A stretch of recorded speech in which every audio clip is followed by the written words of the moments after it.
আপনার ব্যাংকে রাখা টাকা কি আসলেই নিরাপদ? বাংলাদেশের ব্যাংকিং খাত নিয়ে আন্তর্জাতিক সংস্থা S&P গ্লোবাল রেটিংস এমন কিছু তথ্য দিয়েছে যা আপনাকে ভাবিয়ে তুলতে বাধ্য। উচ্চ খেলাপি ঋণ, দুর্বল সুশাসন আর তারল্য সংকট, এই তিনের জাতাকলে পিষ্ট হচ্ছে দেশের অর্থনীতির হৃৎপিণ্ড। কয়েকটি ব্যাংক রয়েছে মূলধন ঘাটতির দ্বারপ্রান্তে। কি ঘটতে চলেছে আগামী দিনগুলোতে? আপনার আমার সঞ্চয়ের ভবিষ্যৎ কি? চলুন জেনে নেওয়া যাক ভেতরের খবর। স্কিপ না করে শেষ পর্যন্ত দেখুন, কারণ এই সংকটের আজ আপনার গায়েও লাগতে পারে। প্রিয় ভিউয়ার্স, আসসালামু আলাইকুম। আজকের নতুন ভিডিওতে আপনাকে স্বাগত জানাচ্ছি। আপনি যদি আমার চ্যানেলে নতুন হয়ে থাকেন তাহলে এরকম নতুন ভিডিও আপডেট পেতে চ্যানেলটি সাবস্ক্রাইব করে রাখুন। ভালো লাগলে লাইক কমেন্ট করুন আর সম্পূর্ণ ধারণা পেতে পুরো ভিডিওটি না টেনে দেখুন। তাহলে শুরু করা যাক। গ্লোবাল অর্থনৈতিক পর্যবেক্ষক সংস্থা S&P গ্লোবাল রেটিংস সম্প্রতি বাংলাদেশের ব্যাংকিং খাতের উপর একটি পূর্বাভাস প্রকাশ করেছে, যা দেশের আর্থিক স্থিতিশীলতা নিয়ে নতুন করে আলোচনার জন্ম দিয়েছে। কাঠামোগত সমস্যা নামক এই প্রতিবেদনে উঠে এসেছে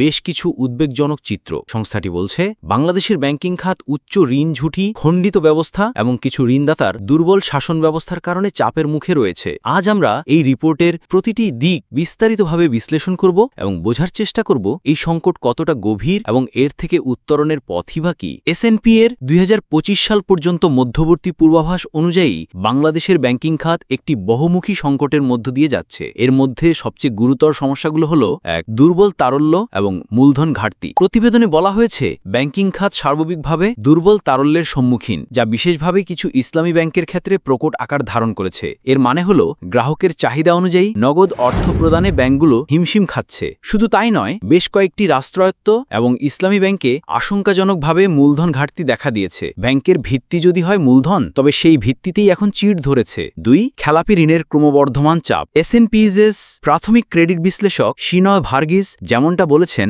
বাংলাদেশের ব্যাংকিং শিল্প দুর্বল ঋণ প্রদানের সংস্কৃতি এবং জব্দ আইনের দুর্বলতা থেকে উদ্ভূত কাঠামোগত সমস্যার সঙ্গে লড়াই করে চলেছে। রাষ্ট্রায়ত্ত ব্যাংকগুলোর কাছেও এখনও বিপুল পরিমাণে দুর্বল সম্পদ বা খেলাপি ঋণ রয়েছে। পুরনো ঋণের নবায়ন না হওয়া এবং পুনস্তফশীল করা ঋণের পুনরায় খেলাপি হয়ে যাওয়া প্রমাণ করে যে ঋণ গ্রহীতাদের আর্থিক অবস্থা কতটা নাজুক। 3. নীতিগত উদ্বেগ এবং তার স্বল্পমেয়াদী প্রভাব। সম্প্রতি বাংলাদেশ ব্যাংক কিছু কঠোর নীতিগত উদ্বেগ নিয়েছে, যেমন খেলাপি ঋণের জন্য কঠোর শ্রেণীবিন্যাস নিয়ম, ঋণ নবায়নের জন্য কঠোর মানদণ্ড এবং ইচ্ছাকৃত খেলাপিদের চিহ্নিত করার মতো পদক্ষেপ। S&P মনে করে এই উদ্বেগগুলোর ফলে স্বল্পমেয়াদে চাপযুক্ত বা খেলাপি সম্পদের পরিমাণ আরও বাড়তে পারে। তবে এর একটি ইতিবাচক দিকও রয়েছে। স্বচ্ছতা বৃদ্ধির মাধ্যমে আন্তর্জাতিক ব্যাংকিং নিয়মের সঙ্গে বাংলাদেশের ব্যাংকিং খাতের সামঞ্জস্য বাড়বে, যা দীর্ঘমেয়াদে আস্থা ফিরিয়ে আনতে সহায়ক হবে। বিশ্লেষকরা বলছেন, এই সমস্যাগুলো রাতারাতি তৈরি হয়নি। বছরের পর বছর ধরে চলে আসা অনিয়ম, রাজনৈতিক হস্তক্ষেপে ঋণ অনুমোদন এবং দুর্বল জামানত ব্যবস্থার ফসল এটি।